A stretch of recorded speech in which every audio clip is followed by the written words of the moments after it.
쉽게 배우는 모빌리티 제47화 자율주행차의 윤리.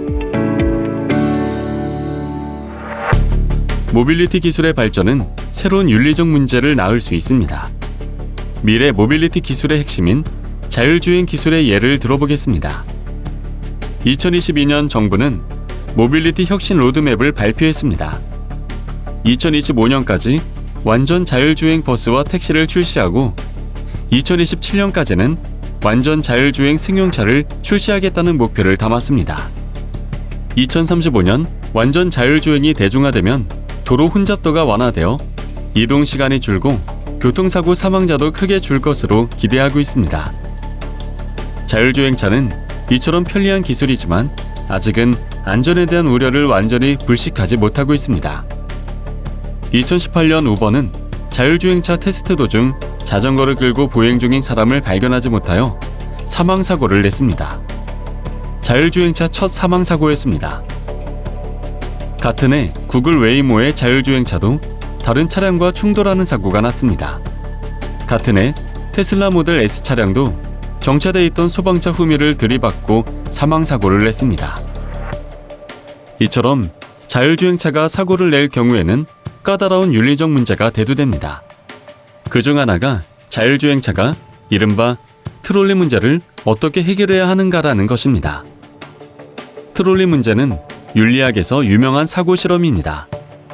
1967년 영국 철학자 필립 퍼풋이 제시한 이 문제는 반세기가 넘도록 수많은 윤리적 논쟁을 불러일으켰습니다. 트롤리, 즉 전차가 운행 중에 이상이 생겨 제어 불능 상태가 되었다고 가정해봅시다. 이대로 두면 선로에 묶여있는 5명이 치여 죽고 맙니다. 그런데 다행히도 당신이 선로 궤도를 바꾸는 전철기 옆에 서 있습니다. 전철기를 돌리면 전차를 다른 선로로 보내어 이 5명을 살릴 수 있습니다. 하지만 문제는 그 다른 선로에 묶여있는 한 사람이 치여 죽고 만다는 것입니다. 이때 윤리적 관점에서 당신은 전철기를 돌리겠습니까? 이 문제에 대해 철학자나 일반인들을 상대로 설문조사를 해보면 대부분 5명을 살리는 쪽을 택합니다. 한 사람의 생명보다는 5사람의 생명이 귀하다는 일종의 공리주의적 직관 때문입니다. 이러한 직관이 내 손으로 전철기를 돌려 한 사람을 죽게 만드는 일에 대한 반감보다 큰 것입니다. 이 문제를 자율주행차에 대입해볼까요? 트롤리 딜레마는 자율주행차를 프로그래밍하는 단계에서부터 문제가 됩니다. 위급한 상황에서 자율주행차의 행동은 운전자가 아니라 미리 프로그래밍된 알고리즘이 판단하기 때문입니다. 자, 앞쪽에는 길을 건너고 있는 많은 시민이 있습니다. 그런데 자율주행차의 브레이크가 고장이 나서 멈출 수 없게 되었고 자동차가 그대로 달릴 경우 5명의 보행자가 사망합니다. 하지만 핸들을 꺾을 경우에는 1명만 사망합니다. 이런 경우 자율주행차의 알고리즘은 어떻게 작동하도록 프로그래밍 되어야 할까요? 설문조사를 해보면 응답자 대부분이 자율주행차가 핸들을 꺾도록 프로그래밍 되어야 한다고 답변합니다. 행복은 극대화하고 고통은 최소화라는 공리주의적 윤리 원칙에 충실한 생각입니다. 그렇다면 이런 경우는 어떨까요? 자율주행차에 4명의 탑승자가 타고 있습니다. 자율주행차의 알고리즘이 핸들을 그대로 유지하면 앞쪽에 있는 보행자 5명이 죽게 됩니다. 그러나 이 알고리즘이 핸들을 틀어서 경로를 변경하면 앞쪽의 보행자들은 살지만 탑승자 4명이 죽습니다.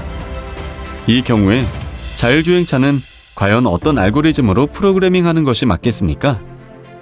2015년의 어느 연구에 따르면 76%의 응답자가 핸들을 꺾도록 프로그래밍하는 것이 맞다고 답변했습니다.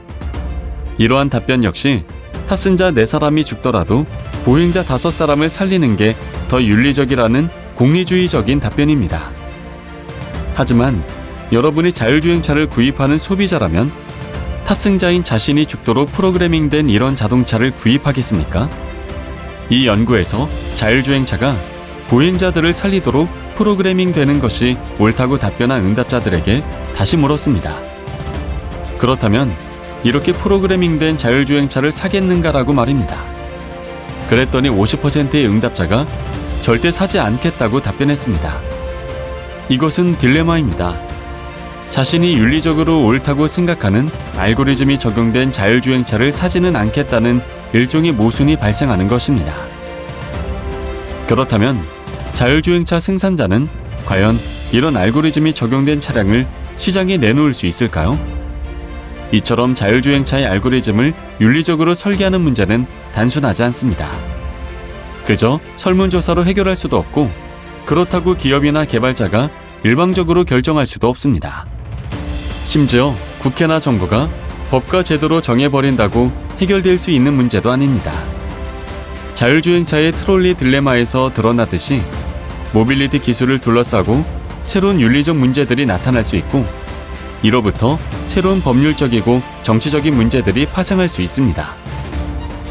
결국 이런 문제들을 해결하기 위해서는 모든 관련 주체가 모여서 머리를 맞대고 깊이 숙이하여 합의하고 실천하는 과정이 필요한 것입니다.